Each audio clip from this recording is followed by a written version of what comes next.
Good afternoon. நான் சாப்பிட்ட எல்லாம் தூக்கமாக வருதா?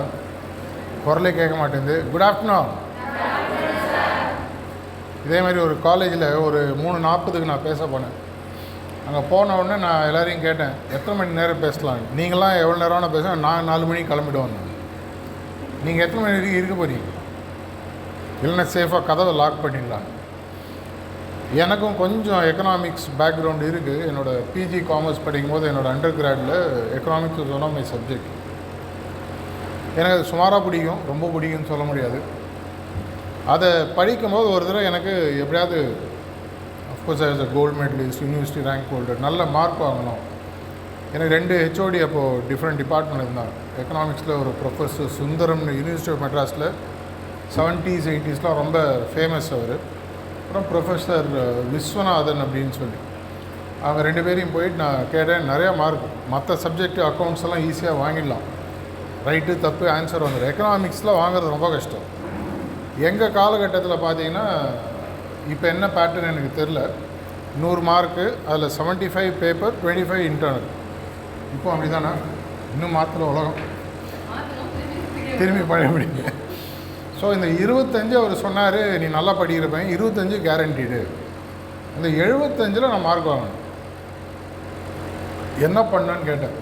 அப்புறம் ஒரு ட்ரேட் சீக்ரெட் ஒன்று சொன்னார். அவர் யூனிவர்சிட்டியில் பேப்பர் கரெக்ட் பண்ணுறாரு.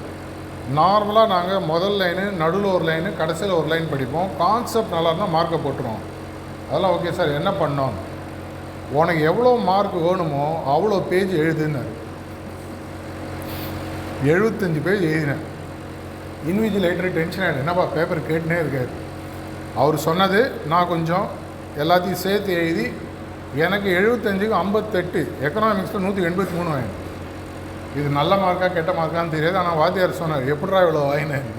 நீங்கள் சொன்ன பிரின்சிபல் தாங்க ஃபாலோ பண்ணு. 75க்கு 58 வாங்கிறது கொஞ்சம் ஸ்பெசிஃபிக் எக்கனாமிக்ஸ் சப்ஜெக்டில் கஷ்டம். அதுவும் அது வந்து சப்ஜெக்டிவ் பேப்பர்.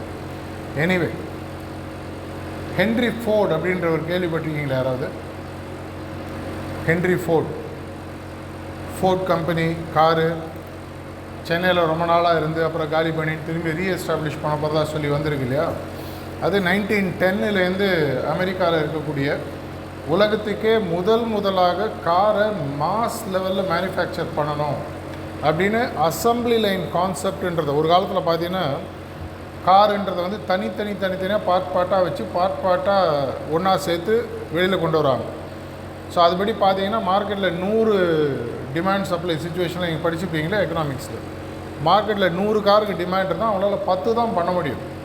எதனாலன்னு பார்த்தீங்கன்னா அவங்களுக்கு ஒரு கன்ஸ்ட்ரெயின்ட். எவ்வளோ பேர் நீங்கள் புக்ஸ் எல்லாம் படிப்பீங்கன்னு தெரியல. எக்கனாமிக்கில் கன்ஸ்ட்ரெயின்ஸ் பற்றி படிக்கணும்னா தியரி ஆஃப் கன்ஸ்ட்ரெயின்ட்ஸ்னு ஒரு புக்கு இருக்குது. த கோல் அப்படின்ற ஒரு புக்கு, எலியாட் குடாட் அப்படின்ற ஒரு ஆத்தர். அதில் அவர் சொல்லுவார், எல்லாத்துலேயுமே ஃபைனலாக பார்த்தீங்கன்னா ஒரு சைடில் பொட்டென்ஷியல் இருக்கும், ஒரு சைடில் கன்ஸ்ட்ரெயின்ட் இருக்கும். அந்த கன்ஸ்ட்ரெயின்ட் ஸ்டேஜில் தான் மக்கள் எல்லாம் ஒர்க் பண்ணுவாங்க. ஸோ ஹென்ரி ஃபோர்டு அதில் டீப்பாக உள்ளே போய் படிக்கிறார். அதில் படிக்கும்போது அவருக்கு தெளிவாக தெரிகிறது, இந்த பீஸ் மீலாக மேனுஃபேக்சர் பண்ணுறது வந்து ரொம்ப ஸ்லோ டவுன் ஆகுது அப்படின்னு சொல்லிட்டு முதல் முறையாக அவர் என்ன பண்ணுறாருன்னா அசம்பிளி லைன் மேனுஃபேக்சரிங் கொண்டுறார். இன்றைக்கி சர்வசாதாரணம். இன்றைக்கி ஒரு மாஸ் கிச்சன், ஒரு க்ளவுட் கிச்சன்லாம் கூட போய் பார்த்தீங்கன்னா அசம்பிளி மேனுஃபேக்சரிங் வந்துடுது. அசம்பிளி லைன் மேனுஃபேக்சரிங்னா என்ன? ஒரு பொருளை ஒருத்தர் பண்ணிட்டு இருப்பார், இன்னொருத்தர் 100 பொருள் பண்ணுவார், இன்னொருத்தர் 100 பொருள் பண்ணுவார். எல்லா பொருளும் அந்த அசம்பிளி லைனில் சரியான இடங்களில் வந்து ஜாயின் ஆகி வெளியில் வரும். உதாரணத்துக்கு அதனுடைய இம்பேக்ட் சொல்ல, இன்றைக்கி ஹுண்டாய் கேள்விப்பட்டிருப்பீங்களா? ஹுண்டாய் கார் என்னுடைய கன்சல்டிங் லைனில் என்னுடைய கஸ்டமர். ஒரு நாளைக்கு அவங்களுக்கு சென்னையில் அவங்க ஃபேக்ட்ரியிலேருந்து 6லேருந்து 7000 கார் வெளியில் வருது. 6லேருந்து 7000 கார். என்னன்னு பார்த்தீங்கன்னா அசம்பிளி லைன் கான்செப்ட். எதற்காக இதை சொல்கிறேன் அப்படின்ற போது, இதை அவர் கண்டுபிடிச்சி ஒரு பிரேக் த்ரூ டெக்னாலஜி வரும்போது ஒரு கொட்டேஷன் ஒன்று ஷேர் பண்ணுறாரு. அந்த கொட்டேஷன் உங்களுக்கு ரொம்ப லைஃப்பில் யூஸ்ஃபுல்லாக இருக்கும். ரொம்ப simple quotation, attributed to Henry Ford. இதை முதல்ல கேப்சர் பண்ணி எழுதினது பார்த்தீங்கன்னா the grow and think and grow ரிச்னு ஒரு புக்கு இருக்குது, நெப்போலியன் ஹில். முடிஞ்சுன்னா வாங்கி பாருங்கள். இந்த காலத்திலேயே சுய உதவி புத்தகங்கள் கம்மியாக இருக்கக்கூடிய நேரத்தில் 1930-35 முதலாக நெப்போலியன் ஹில் இந்த புக்கை கொண்டு வர்றார், திங்க் அண்ட் க்ரோ ரிச். அதில் ஹென்ரி ஃபோர்டோட கொட்டேஷன் அவர் எழுதுகிறார். அவர் என்ன சொல்கிறாருன்னு பார்த்தீங்கன்னா, whether you think you can, whether you think you can't, either way you are right. உன்னால் முடியும் என்று நினைத்தாலும் முடியாது என்று நினைத்தாலும் இரண்டும் சரி. இங்கே தான் உங்களுடைய சேர்பர்சன் என்னை இன்ட்ரடியூஸ் பண்ணும்போது டாக்டர் சார் சொன்னார், மாஸ்டரிங் த மைண்ட் அப்படின்னு சொன்னார். இது ஆக்சுவலாக ஒரு சின்ன எக்ஸாம்பிள் ஒன்று நான் சொல்கிறேன். ஒரு சிஷ்யனை ஒரு குருநாதர்கிட்ட போகிறாங்க, என்னை நீங்கள் சிஷ்யனாக ஏற்றுக்கணும், நான் உன்னை சிஷ்யனாக ஏற்றுக்கிறேன்ப்பா, எனக்கு நீ 2 விஷயங்கள் நீ கொண்டு வந்து கொடுக்கணும். என்ன? உலகத்திலேயே சிறந்த விஷயம் ஒன்று, உலகத்திலேயே கேவலமான விஷயம் ஒன்று, 2த்தையும் கொண்டு கொடு. அது 2த்தையும் நீ கொடுத்தனா நான் உன்னை வந்து ஒத்துக்கிறேன். அவன் சுற்றுறான், உலகம் ஃபுல்லாக சுற்றுறான். கடைசியில் அவனுக்கு திருநெல்வேலி அல்வா பிடிச்சிருக்கு. உலகத்திலே சிறந்த ஐட்டம் இதுதான், அந்த இருட்டுக்கடை அல்வா மாதிரி ஒன்று. அதை எடுத்து கையில் வச்சுக்கிறான். சரி, இது ஒன்றாச்சு, உலகத்திலே சிறந்த ஐட்டம். உலகத்திலே கேவலமான ஐட்டம் ஒன்றுமே சுற்றுறான். 2 மாதம் 3 மாதம் எதை பார்த்தாலும் அதோட இன்னொன்று கேவலமாக தெரியுது. கடைசியில் ஒரு நாள் காலங்கத்தால் எழுந்து போய் உட்காந்துட்ருக்கான். நம்மள மொபைல் ஃபோன் வச்சு இந்த காலத்தில் உட்காருவாங்க. எந்த இடம் உங்களுக்கு தெரியும்? கீழே பார்த்தான்னா, ஓ இதுதான் உலகத்திலே கேவலமான, எனக்கே இது பார்க்கறதுக்கு பிடிக்கல அப்படின்னு கஷ்டப்பட்டு அதை ஒரு கோல்டு ஃபாயிலில் ரேப் பண்ணி எடுத்துன்னு போய் குருகிட்ட கொடுக்குறான். இதை பாருங்கள், பெஸ்ட் ஐட்டம், ஒர்ஸ்ட் ஐட்டம். குருநாதர் ஒன்று அவனை பார்த்து கேட்குறாரு, இந்த பெஸ்ட் ஐட்டம் நீ சொன்னியே, இது பண்ணது யார்? பண்ணது ஒரு மனுஷன், ஒரு குக்கு, ஆம்பளையோ பொம்பளையோ. அதுக்கு தேவையான இன்க்ரீடியன்ஸ் எடுத்து அது சரியான பதத்தில் கிளறி அதை சரியான பதத்தில் எடுத்து பேக் பண்ணி கொடுத்தா அல்வா தனியாக உருவாயிடுமா? உருவாகாது. யாரோ ஒருத்தர் உருவாக, அது உருவாக்கினது யார்? நீ தான். அப்படின்னா உலகத்திலே பெஸ்ட் ஆள் யார்? நீ தான். அந்த இன்னொரு ஐட்டமை பாருன்னார். சரி, அது என்னது சார்? அதெல்லாம் யார் சார் பார்ப்பாங்க? அதெல்லாம் ஓகேப்பா, நேற்று வரைக்கும் இது என்னவாக இருந்தது? நேற்றுக்கு ஒரு இடத்துல முறுக்காக இருந்தது, அதிர்சமாக இருந்தது, சாம்பாராக இருந்தது, சட்னியாக இருந்தது, இட்லியாக இருந்தது. என்னாச்சு? நான் சாப்பிட்டேன், வெளியில் வரும்போது மாறி போச்சு.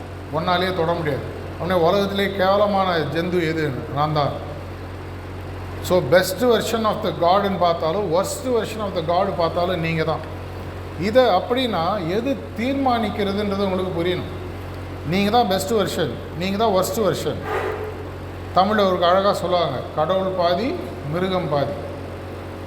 கடவுளாக நீங்கள் இருக்கிறது எது இதை நிர்ணயிக்கிறது? கடவுள்னா சம்திங் ஹூ கேன் கிரியேட்டுன்னு வச்சு. உங்களுக்கு கடவுள் நம்பிக்கை இல்லை அப்படின்னா எதையாவது உருவாக்குபவன் கடவுள்னு வச்சு. உருவாக்குபவன் கடவுள். அப்படின்னா ஒர்ஸ்ட்டு யாருன்னு? எதை கொடுத்தாலும் அழிக்கிறதுன்னு பார்த்தீங்கன்னா அது மிருகம் இல்லை சாத்தான், இப்படி வச்சுக்கலாம். இது 2மே யாருன்னு பார்த்தீங்கன்னா நீங்கள் தான், இல்லை நான் தான். இதை எது தீர்மானிக்கிறது? இங்கே அந்த ஹென்ரி ஃபோர்ட் கொட்டேஷனோட மிக்ஸ் பண்ணி பாருங்கள். ஹென்ரி ஃபோர்ட் என்ன சொன்னார்? whether you think you can, whether you think you can't, either way you are right. நீ முடியும் என்று நினைத்தாலும் முடியாது என்று நினைத்தாலும் 2மே சரி. அப்படின்னா உங்களுக்கு உலகத்தில் இருக்கக்கூடிய இன்றைக்கி கிட்டத்தட்ட 2 கோடி ஜீவராசிகளுக்கு மேலே உலகத்தில் இருக்கிறதா சொல்கிறாங்க. Amoeba, lowest form of life, அதுக்கு சிங்கிள் பிரெயின் கூட கிடையாதுன்னு சொல்லுவாங்க. அதுலேருந்து பார்த்தீங்கன்னா ஓரறிவு, ஈரறிவு, 3 அறிவு. இந்த அறிவெல்லாம் எதை வச்சு சொல்கிறாங்கன்னு தெரியுமா? மரத்துக்கு ஓரறிவுன்றாங்களே, எதை வச்சு? நம்மளுடைய ஐம்புலன்கள். ஐம்புலன்கள்ன்றதுனா பார்க்குறது, கேட்குறது, ப்ரீத்திங், சாப்பிட்றது, தொடர்றது, இது 5. இந்த 5 புலன்களும் எல்லா ஜீவராசிகளும் இருக்கிறதில்ல. இப்போ பார்த்தீங்கன்னா ஒரு உதாரணத்துக்கு ஒரு யானையோ பூனையோ கரடியோ புலியோ சிங்கமோ பார்த்தீங்கன்னா அதுக்கு 5 அறிவு உண்டு. அதால் இந்த 5 செய்ய முடியும். தொடு பார்க்க முடியும், மூச்சு விட முடியும், காது கேட்கும், சாப்பிட முடியும், கண்ணால் பார்க்க முடியும்.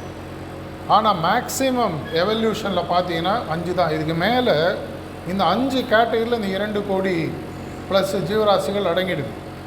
அதற்கு மேல் வித்தியாசப்படுத்தி பார்க்கக்கூடிய ஒரே ஜீவராசின்னு பார்த்தீங்கன்னா மனுஷன் மட்டும்தான். மனுஷனுக்கும் மற்றவங்களுக்கும் என்ன வித்தியாசம்?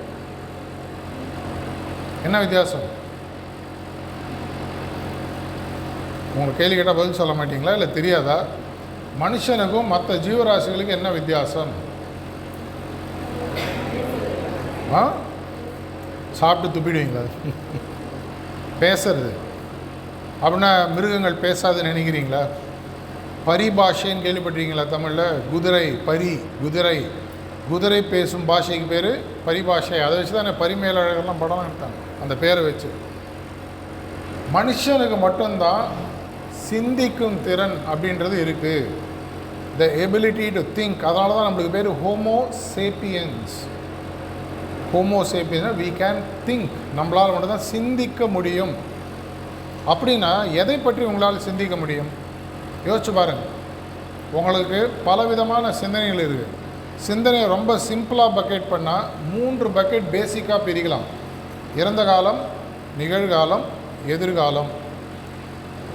இப்போ நீங்கள் உட்காந்துட்ருக்கீங்க, காத்தால் என்ன கிளாஸில் நடந்தது, நேற்றுக்கு இந்தியா இங்கிலாந்து மேட்ச் எப்படி ட்ரா பண்ணாங்க, ஜடேஜாவுக்கு 100 அடிக்க சான்ஸ் கொடுத்துருக்கணும் வேணாமா, இது மாதிரிலாம் யோசிச்சிங்கன்னா நீங்கள் இறந்த காலத்தில் இருக்கீங்க.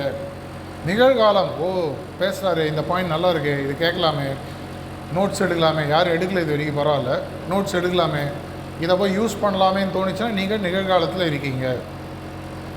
நாளைக்கு என்ன நடக்கும், இந்த வீக்கெண்ட் எங்கே போகலாம், எந்த பசங்களோட எந்த படம் பார்க்கலாம், எங்கே சாப்பிட்லாம், என்ன, இதெல்லாம் எதிர்காலம். ஒரு வினாடிக்கு அப்புறம் நடக்கக்கூடிய எல்லாமே எதிர்காலம். ஒரு வினாடிக்கு முன்னால் நடந்த அனைத்தும் இறந்த காலம். இது 3த்தையும் எது இறந்த காலம், எது நிகழ்காலம், எது எதிர்காலன்றதை பிரித்து பார்க்கக்கூடிய சக்தி உங்களுக்கு இருக்குது. அதோட முக்கியமானது, உங்களால் மட்டும்தான் ஒரு சிங்கம் புலிக்கு ரைட்டு தப்பு தெரியாது. இன்னார் வந்தார், இவர் இது செஞ்சது ரைட்டுன்னு, அது குவான்டிடேட்டிவ் டிசிஷன் மேக்கிங் பற்றிலாம் இவர் சொன்னார், சேர்பர்சன் சொன்னார் இல்லையா? அப்படின்னா எதை வச்சு நீங்கள் முடிவு பண்ணுறீங்க? உங்களால் எது சரி எது தவறு, எது வலம் எது இடது, எது மேலே எது கீழே, எது இரவு எது பகல் பிரித்து பார்க்கக்கூடிய சிந்திக்கும் சக்தி நம்மளுக்கு இருக்குது. இது 2வது லெவல். ஃபஸ்ட்டு லெவல் நான் சொன்னேன், இறந்த காலம், நிகழ்காலம், எதிர்காலம். 2வது லெவல் எது சரி எது தவறு. முடிவெடுப்பதற்கு ரொம்ப முக்கியமான திறமை மனுஷனுக்கு இருக்குது. நான் எடுக்கக்கூடிய முடிவானது விளைவுகளை உருவாக்கும். எக்கனாமெட்ரிக்ஸ். இது செஞ்சால் இது நடக்கும், இது செய்யலைன்னா இது நடக்காது, இது செஞ்சால் இது நடந்தால் இது மனுஷனுக்கு நல்லது, இது செஞ்சு இது நடந்தால் மனுஷனுக்கு கெட்டது. உதாரணத்துக்கு ஒரு பாம் ட்ராப் பண்ணுறீங்க ஒரு இடத்துல, வேர்ல்டு வார் நடந்துருக்க மாதிரி ஒரு சுச்சுவேஷன் வந்துட்டுருக்கு இல்லையா? பாம் ட்ராப் பண்ணுறீங்கன்னா அதனுடைய கான்சிக்வன்சஸ் என்ன? வேணால் உங்களுக்கு ஒரு டெரிட்டோரியல் கெயின் கிடைக்கலாம், அந்த இடத்துல ஒரு இடத்த பிடிச்சிருவீங்க, ஆனால் லட்சக்கணக்கான மக்கள் சாகிறாங்க. அந்த இடத்துல இருக்கக்கூடிய நிலமானது பழுதுபடுகிறது, அங்கே இருக்கக்கூடிய மக்கள்லாம் ஷிஃப்ட் ஆகி வேறு எங்கேயாவது போனோம், சோஷியோ எக்கனாமிக் இஷ்யூஸ்ன்னுவாங்க. இதெல்லாம் இருக்குது. இது எல்லாம் நடக்குதுன்றதை நீங்கள் யோசித்து பார்த்து முடிவெடுக்கிறீங்களா இல்லையா? எது சரி எது தவறுன்ற அந்த ஒரு சிம்பிள் டெர்மினாலஜியில் உங்களுக்கு உங்களுடைய முடிவுகள் சரியாக தவறான்றதை புரிய வைக்கிற திறமை ஃப்ரீயாக கொடுக்கப்பட்டிருக்கு. இதுக்காக நீங்கள் தனியெல்லாம் காசு கொடுக்கணும், உட்காந்து யோசிக்கணும். யோசிக்கிற திறமை நமக்கு மட்டும்தான் இருக்குது. இதை விட ஒரு உயரிய தன்மை இருக்குது, 3வது லெவல். அதுக்கு பேர் தான் வெறும் சிந்திக்கும் திறன் அல்ல, எனக்கு பகுத்தறியும் திறன் இருக்குது. சிந்திக்கிறதுன்றது வெறும் திங்கிங், பகுத்தறிவு இல்லை. எபிலிட்டி டு டிஸ்கிரிமினேட்டுன்னு வாங்க. எபிலிட்டி டு டிஸ்கிரிமினேட் நம்ம வெவ்வேறு மாதிரி புரிஞ்சிட்ருக்கோம். உண்மையான எபிலிட்டி டு டிஸ்கிரிமினேட் அப்படின்னு பார்த்தீங்கன்னா, இது ஒரு உதாரணமாக திகழ்ந்தவர், இந்தியாவிலேருந்து வந்தவர்னு பார்த்தீங்கன்னா அவருடைய பேர் நரேந்திரன்.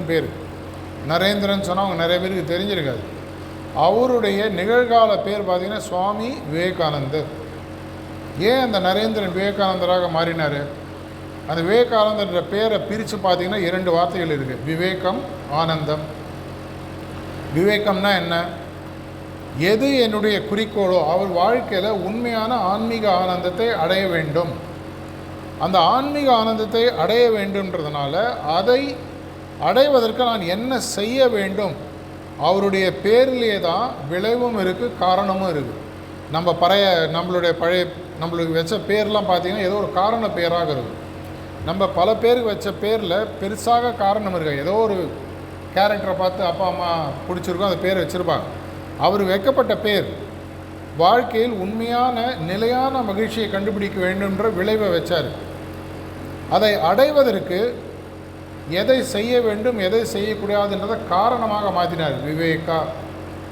ஸோ உண்மையான பகுத்தறிவு என்பது உங்களுடைய வாழ்க்கையில் எது உங்களுக்கு வெற்றியை கொடுக்குமோ, எது உங்களுக்கு மகிழ்ச்சியை கொடுக்குமோ, எது உங்களுக்கு ஆனந்தத்தை கொடுக்குமோ, எது உங்களுக்கு இதாங்க பெஸ்ட்டு, நான் I have proven myself to the world, உலகத்துக்கு நான் யாருன்றதை காமிச்சிட்டேன் அப்படின்றத ஒரு விளைவாக நீங்கள் நினச்சிங்கன்னா, அந்த விளைவை குறிக்கோளாக வைத்து அந்த குறிக்கோளை அடைவதற்கு என்ன காரணத்தை நான் உருவாக்க வேண்டும். உதாரணத்துக்கு தாமஸ் ஆல்வா எடிசனை பற்றி படிச்சிருப்பீங்க. ஆயிரக்கணக்கான பேட்டன்ட்ஸுக்கு மேலே வச்சுருக்காரு. இன்ஃபேக்ட் மத்தியானம் பேசும்போது உங்கள் சேர்மனோட பேசும்போது 2 பேட்டன்ட் அவர் வச்சுருக்கேன்னு சொன்னால் எனக்கு கேட்குறது ரொம்ப ஆக்சுவலாக மகிழ்ச்சியாக இருந்தது. எவ்வளோ பேருக்கு உங்களுக்கு தெரியும்னு தெரியுமா உங்களுக்குலாம்? சார் பேரில் 2 பேட்டன்ட் இருக்குது. எனக்கு நார்மலாக அந்த பேட்டன்ட் வாங்கினவங்க அது மாதிரிலாம் பேசுறதுக்கு பிடிக்கும். ஏன்னா ஏதோ ஒன்று தான் மனசில் வச்சு செஞ்சுருக்காங்க இல்லையா. அஃப்கோர்ஸ் அதை பற்றி நான் இன்னும் கொஞ்சம் டீட்டெயிலாக பேசினோம், அது வேறு விஷயம். இதே மாதிரி உங்களுடைய வாழ்க்கையில் நீங்கள் ஒன்றை சாதிக்க வேண்டும் என்று நினைத்தீர்களானால் அது உங்கள் வாழ்க்கையில் வர வேண்டிய விளைவு. அந்த விளைவானது ஸ்போர்ட்ஸில் இருக்கலாம், அகாடமிக்ஸில் இருக்கலாம், வெல்த்தில் இருக்கலாம், டிஸ்கவரியில் இருக்கலாம், ட்ராவலில் இருக்கலாம், மூவியில் இருக்கலாம், பிஸ்னஸில் இருக்கலாம், எதில் வேணால் இருக்கலாம், ஆன்மீகத்தில் இருக்கலாம். இது வரைக்கும் இல்லாத ஏதோ ஒன்று கண்டுபிடிக்கணும். தாமஸ் ஆல்வா எடிசன் 1000 பேட்டன் வாங்கினார். அவருடைய மைண்டில் கன்சிஸ்டண்ட்டாக பார்க்குறாரு. எல்லா இடத்துலையும் சாயங்காலத்துக்கு மேலே இருட்டில் மெழுகுவத்தி வச்சு பண்ணிகிட்ருக்காங்க.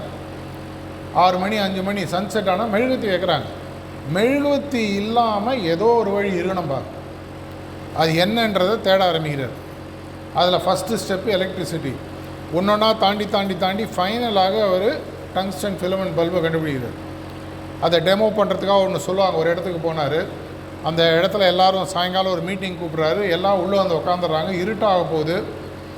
எல்லோரும் சொல்கிறாங்க, ஏன்ப்பா விளக்கே அதில் இருட்டாகிட்டு, கொஞ்சம் இருங்க கொஞ்சம் இருங்க கொஞ்சம் இருங்கன்னு சொல்லிவிட்டு அந்த கரெக்டாக இருட்டாகிற டைமில் அவர் ஆன் பண்ணதாகவும் விளக்கு எரிஞ்சதாகவும் ஒரு கதை இருக்குது. உண்மையாக பொய்யான்னு தெரியாது.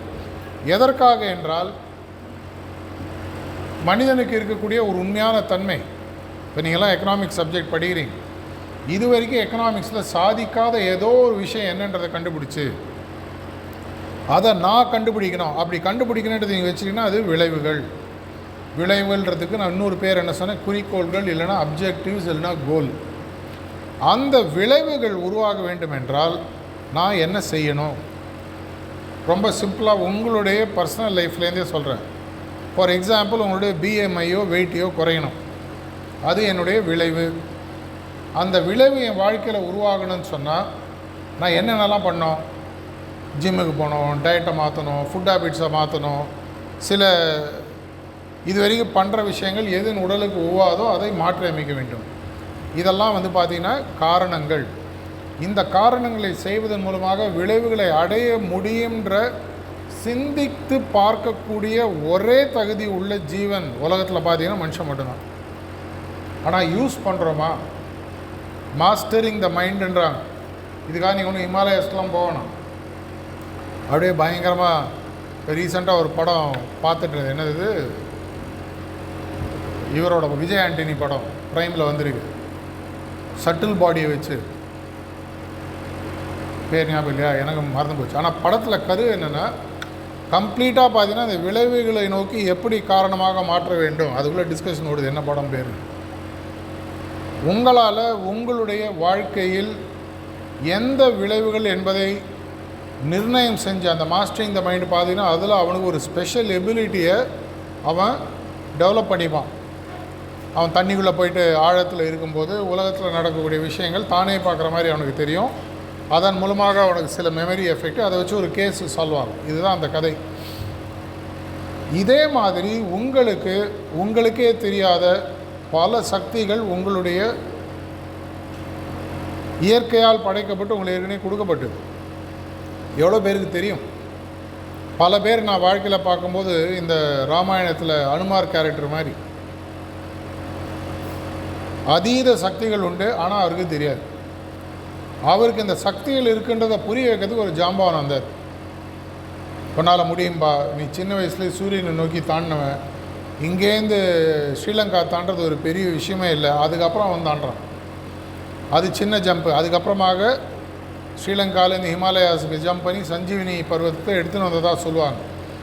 அதே மாதிரி அகல் விளக்காயினும் துண்டுகோல் தேவைன்ற மாதிரி பல நேரங்களில் எனக்கு இந்த உண்மையான சக்திகள் இருக்குது.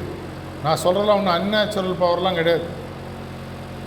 மனுஷனால் விளைவுகளை சிந்திக்க முடியும், அந்த விளைவுகளை காரணமாக மாற்ற முடியும். என்ன விளைவு? அது உங்கள் கையில் தான் இருக்குது. 1000 கோடி சம்பாதிக்கணுமா, அது ஒரு விளைவு. இது வரைக்கும் பண்ணாத ஒரு விஷயத்தில் கோல்டு மெடல் வாங்கணுமா, அது ஒரு விளைவு. எக்கனாமிக்ஸில் இது வரைக்கும் கண்டுபிடிக்காத ஒரு எக்கனாமிக் மாடல் நீங்கள் உருவாக்கணுமா, அது ஒரு விளைவு. அதை யார் செய்ய போகிறாங்க? நீங்கள் தான் செய்ய போகிறீங்க. அதற்கான ரா மெட்டீரியல் என்ன? 2 காதுகளுக்கு நடுவே இருக்கக்கூடிய 6 inches பிட்வீன் த இயர்ஸ்ன்னு வாங்க. நல்லா வளர்ந்த பிரெயினுடைய அகலம் 6 inchன்னு வாங்க. அது என்னன்னு பார்த்தீங்கன்னா உங்களுடைய மூளையினுடைய வெளிப்பாடு. இது உங்கள் கையில் இருக்குன்றது உங்களுக்கு முதல்ல தெரியுமான்றது தான் கேள்வி. அப்படி இருக்குன்றது தெரியும்னா இது வரைக்கும் நம்ம அதை வச்சு என்ன சாதிச்சோன்றது அடுத்த கேள்வி. சில பேர் கேட்கலாம், சாதிச்சாகணுமா? அது உங்கள் இஷ்டம். இப்போ எனக்கு 1000 கோடி சம்பாதிக்கிறதுக்கு வழி தெரியும், ஆனால் சம்பாதிச்சு என்னங்க ஆகப்போகுது, எனக்கு தேவையில்லை, அது வேறு விஷயம். ஆனால் சம்பாதிக்கணுன்றது எனக்கு தெரியாதுன்ற பட்சத்தில் யாரோ ஒருத்தர் சொல்லும் பொழுது நான் அதை நோக்கி போவது சரியாக தவறாக இந்த முடிவு நீங்கள் எடுத்தாகணும். இப்போ உதாரணத்துக்கு உங்களை அவர் சார் சொல்லிகிட்டு இருந்தார் பேசும்பொழுது, முடிவெடுக்கும் திறமை ரொம்ப முக்கியம்னு சொல்லி சொன்னார். முக்கியமாக இன்றைக்கி டேட்டா பேஸ்ட் மாடல்ஸ், எக்கனாமெட்ரிக்ஸ், இந்த மாதிரி விஷயங்கள்லாம் சப்ஜெக்டிவ் மோட்லேருந்து objective mode of decision making நம்ம மூவ் ஆகிறோம். உலகத்தில் இன்றைக்கும் பார்த்திங்கன்னா 90லேருந்து 95% முடிவுகள் உணர்ச்சிகளால் எடுக்கப்படுகின்றன. எனக்கு அந்த ஆளை பிடிக்கல, போட்டுதல். ஏன்பா பிடிக்கல? அதெல்லாம் எனக்கு தெரியாது, மூஞ்சை பார்த்தாலே பிடிக்கல. ஏதோ ஒரு மீமில் வருமே, டே இவனை பார்த்தா ஏன்டா அடிக்கிற, அவன் மூஞ்சை பார்த்தாலும் அடிக்கணும் போல. அப்படி இல்லையே, மூஞ்சை காட்டுப்பா, இவனும் அடிப்பான். ஏன்டானா மூஞ்சை பார்த்தா அடிக்கணும் போல இருக்குது. இதே மாதிரி நம்ம எடுக்கக்கூடிய அனைத்து முடிவுகளும் அநேகமாக உணர்ச்சி சார்ந்தது. அதுலேருந்து லாஜிக்கு மூவ் ஆனோம். டேட்டான்றது என்ன? லாஜிக். ஒரு டேட்டாவை எடுக்கிறீங்க, இந்த டேட்டாவை எக்ஸ்ட்ராப்புலேட் பண்ணி இந்த சிச்சுவேஷன் இந்த டேட்டா எப்படி வரும் ப்ரொஜெக்ட் பண்ணி பார்க்குறீங்க. ஸ்டாட்டிஸ்டிக்ஸ் படிச்சிருக்கீங்களா? உங்கள் சப்ஜெக்டில் இருக்கா உங்களுக்கு? ஸ்டாட்டிஸ்டிக்ன்றது என்ன? ஒரு மாடல் ப்ரொஜெக்ஷன். செஃபாலஜின்னு சொல்லுவாங்க, படிச்சிருக்கீங்களா? செஃபாலஜின்றது எலக்ட்ரோரல் பாலிட்டிக்ஸில் உங்களுக்கு ஒரு பர்டிகுலர் இதில் ஒரு பார்லிமெண்ட்ரி கான்ஸ்டிடியூன்சிலையோ அசம்பிளி கான்ஸ்டிடியூன்சிலையோ எப்படி அவங்க ஓட்டு பதிவு பண்ணுவாங்கன்றத ஒரு மினிமம் சாம்பிள் எடுத்து ப்ரொஜெக்ட் பண்ணுறது செஃபாலஜிஸ்ட்டுன்னு சொல்லுவாங்க. இது எல்லாமே எங்கே வருது? டேட்டா பேஸ், டேட்டா மாடலிங்லேருந்து வருது. அதில் சப்ஜெக்டிவ் எலிமெண்ட் ஆல்மோஸ்ட் கிடையாது. அதுக்கு ஒரு குவாலிட்டி சாம்பிள் இருக்கும், ஸ்டாட்டிஸ்டிக்கல் சாம்பிள் இருக்கும். அந்த ஸ்டாட்டிஸ்டிக்கல் சாம்பிளை கால்குலேட் பண்ணுறதுக்கு ஒரு ஃபார்முலா இருக்கும். அந்த ஃபார்முலாவை எடுத்து அந்த நம்பர் ஆஃப் டேட்டாவை வாங்கி அதில் ஃபிக்ஸ் பண்ணும்போது கிடைக்கும். இது நடக்குமான ஏற்கனவே நடந்துட்டுருக்கு இந்தியாவில். 150 வருஷத்துக்கு முன்னாடி கிளி ஜோசியம் பார்த்தோம், பொதுவாக கைரகையை பார்த்தோம் தான் மழை பெய்யுமா பெய்யாதான்னு சொல்லிட்டு இருந்தாங்க. நடக்குதோ நடக்கலையோ அது பார்த்துட்டு தான். இன்றைக்கி கிட்டத்தட்ட 90 to 95% அக்யூரஸியோட ஐஎம்டி சொல்லுது. ஆல்மோஸ்ட் வெதர்ன்றது ஒரு லெவலுக்கு மேலே லாஸ்ட் மினிட்ல அப்படியே டிராஃபிக் மாறும். நம்ம ஊரில் போகும்போது ஆட்டோக்காரன் திடீர்னு ராங் சைடில் வர மாதிரி திடீர்னு அது திரும்பிடும், நம்மளுக்கு தெரியாது. ஆனால் 90 to 95% அக்யூரஸியில் இன்றைக்கி எங்கே மழை பெய்யும், எப்போ மழை பெய்யும், எத்தனை மணிலேருந்து பெய்யும் ஆல்மோஸ்ட் ப்ரெடிக்ட் பண்ணுறாங்க. எப்படி? பழைய டேட்டாவை எடுத்து மாடல் ரெடி பண்ணுறாங்க. லாஸ்ட் 70-80 வருடங்களில் மழை இப்படி பெய்தது, இந்த காலத்தில் இப்படி பெஞ்சுது, இந்த மாதிரி வரும்போது லானினானா இப்படி, எல்னினோனா இப்படி, இதில் வெதர் பேட்டர்ன் இப்படி, டேட்டா பேட்டர்ன் எப்படின்றத வச்சு ப்ரெடிக்ட் பண்ணுறாங்க. இதே மாதிரி உங்களுடைய வாழ்க்கையில் உங்களுடைய சிந்தனையை வைத்து நீங்கள் எதை வேணால் ப்ரெடிக்ட் பண்ண முடியும். ஆல்பர்ட் ஐன்ஸ்டைன் சொல்லியிருக்கார், the only gift you can give to a human being is to give them back their ability to think. ஒரு மனிதனுக்கு நீ கொடுக்க வேண்டிய உண்மையான பரிசு என்று ஒன்று இருந்தால் அவனுக்கு சிந்தனை செய்ய முடியும் என்பதை திருப்பி கொடுன்னு சொல்கிறார். அவரே இன்னொரு இடத்துல சொல்கிறார், ஒரு சாமானியமான மனிதன் வருடத்திற்கு ஒரு முறை கூட சிந்திப்பதில்லை. ஒரு முறை அவனா என்ன சார், நான் நாள் ஃபுல்லாக யோசிச்சுட்டு இருக்கேனே, நீங்கள் பண்ணுறதுக்கு பேர் யோசனை இல்லை. அது ஒரு இடத்துல டெஃபினேஷன் அவர் சொல்கிறாரு, நம்ம திங்கிங்கை இறந்த காலத்திலும் எதிர்காலத்தையும் பற்றி யோசிப்பதை திங்கிங் நினச்சிட்டு இருக்கோம். இறந்த காலத்தை பற்றி யோசிப்பது பேர் ரெமினிசன்ஸ்னு இங்கிலீஷில் சொல்லுவாங்க. எதிர்காலத்தை பற்றி யோசித்து பேர் கான்டம்ப்ளேஷன் சொல்லுவாங்க. இது இரண்டும் கற்பனை. ஆனால் உண்மையான சிந்தனைன்றது ஆல்பர்ட் ஐன்ஸ்டீன் சொல்கிறார், உன்னோட தாட்டு எப்போ உண்மையான கிரியேட்டிவ் தாட் அப்படின்னா இது வரைக்கும் அந்த சிந்தனை யாருக்கு வந்துருக்க விட, இது வரைக்கும் அந்த சிந்தனை வந்துவிட. அப்படி வந்தது தான் உலகத்தில் வந்த எல்லா, உங்களோட ரூமை இப்படி சுற்றி பார்த்தீங்கன்னா 10ல் 8 விஷயங்கள், இந்த ஏசியில் ஆரம்பித்து ஃபேனில் ஆரம்பித்து லைட்டு, ப்ரொஜெக்ஷன் சிஸ்டம், ஸ்க்ரீனு, மைக்கு, இதெல்லாம் ஒரு ஆள் கண்டுபிடிச்சு. Thomas Alva Edison. அவருடைய மனசில் இது இல்லையே இது ஒன்று கண்டுபிடி, அது இல்லையே இது ஒன்று கண்டுபிடி, இது இல்லையே இது ஒன்று கண்டுபிடி. ஏன் ஒரு ஆள் நின்று கடைசி வரைக்கும் சத்தமாக பேசணும்? மைக் வந்தது, ஸ்பீக்கர் வந்தது. ரூமு ரொம்ப ரொம்ப கோல்டாக இருக்குது, ஹீட்டர் கொண்டு வா, எலக்ட்ரிசிட்டி வச்சு ஹீட்டர் வந்தது, தெர்மோஸ்டாட் போட்டு. ரொம்ப ஹீட்டாக இருக்குது, ஏசியை போடு, அதுவும் கரண்ட்லேருந்து வந்தது. எல்லாமே பார்த்திங்கன்னா ஒருத்தருடைய எண்ணம்.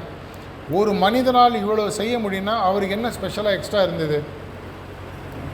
அவரால் தன்னுடைய சிந்தனைகளை வைத்து எதிர்காலத்தை பற்றி கேள்வி கேட்க முடிஞ்சது.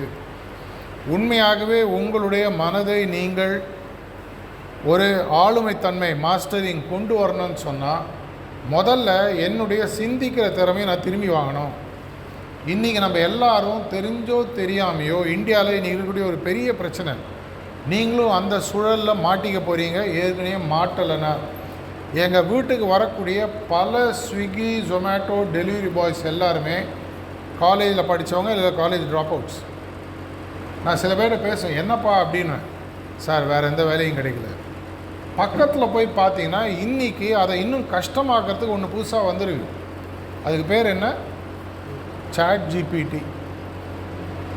சாட் ஜிபிடியில் எதை வேணால் நீங்கள் உலகத்தே இருக்கிற புத்திசாலியாக காமிச்சிடலாம். எதை பற்றி போட்டு உங்களுக்கு என்ன தெரியணும்? இன்றைக்கி சாட் ஜிபிடிலே ஃபேமஸ் வேர்டு என்ன? Prompt engineering. என்ன கேள்வி கேட்கணும்னு எனக்கு தெரியணும். என்ன கேள்வி வேணுன்றதை கரெக்டாக கேட்டுட்டிங்கன்னா உங்களுக்கு சாட் ஜிபிடி எல்லா பதிலையும் கொடுத்துரும். சாட் ஜிபிடி சொந்தமாக கொடுக்கல, இதை ஏற்கனவே கண்டுபிடிச்சவங்க எல்லாம் வச்சுருக்காங்க. அந்த டேட்டா பேஸை எடுத்து ஆக்சுவலாக அவங்க எவ்வளோ பேருக்கு தெரியும் தெரியாது. சாட் ஜிபிடினுடைய ஒரிஜினல் மாடல் மேத்தமேட்டிக்கல் மாடல் கிடையாது, இட்ஸ் அ லாங்குவேஜ் மாடல். எவ்வளோ பேருக்கு தெரியும்?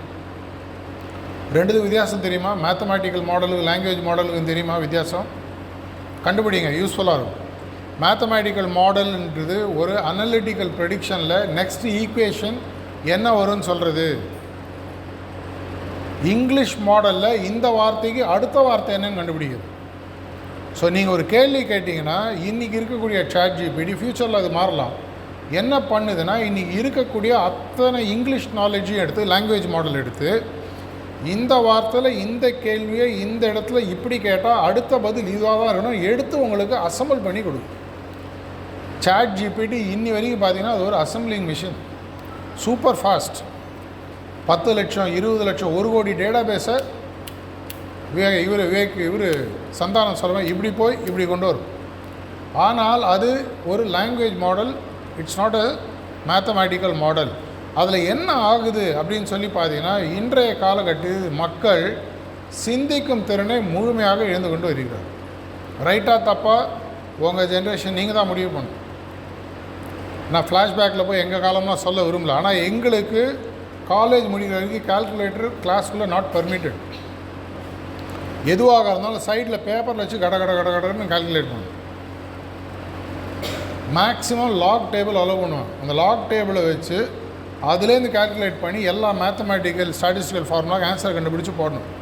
இன்றைக்கி உங்களுக்கு அதுக்கெல்லாம் பிரச்சனை இல்லை, எல்லாத்துக்கும் வந்துடுச்சு. அது அஃப்கோர்ஸ் டெக்னாலஜி எவால்வ் ஆகுது. ஆனால் பேரலாக நீங்கள் ஒன்று ஞாபகம் வச்சுக்கணும், எங்கே உங்களுக்கு எதிர்காலத்தில் பிரச்சனை வந்து சேரும், உங்களால் நீங்கள் எதிர்காலத்தில் தேர்ந்தெடுக்கக்கூடிய துறையில் வித்தியாசமாக சுயமாக சிந்திக்க தெரியவில்லை என்றால் உங்கள் வேலை உங்களுக்கு கிடையாது. சாட் ஜிபிடி அதான் சொல்லுது, எந்த வேலை ரெப்பிட்டேட்டிவாக மிஷினால் பண்ண முடியுமோ அதுக்கு இனிமேல் ஹியூமனை வைக்க மாட்டாங்க. ஃபஸ்ட்டு அடி வாங்கினது என்ன? கோடிங். நெக்ஸ்ட்டு பெருசாக அடி வாங்க போகிறது எது தெரியுமா? இசைத்துறை. ரஹ்மானும் இளையராஜாவும் அனிருத்தும் போடக்கூடிய மியூசிக் அத்தனையும் இன்புட்டை கொடுத்தீங்கன்னா copyright free, patent free music அதை அவுட்புட்டாக கொடுக்கும்.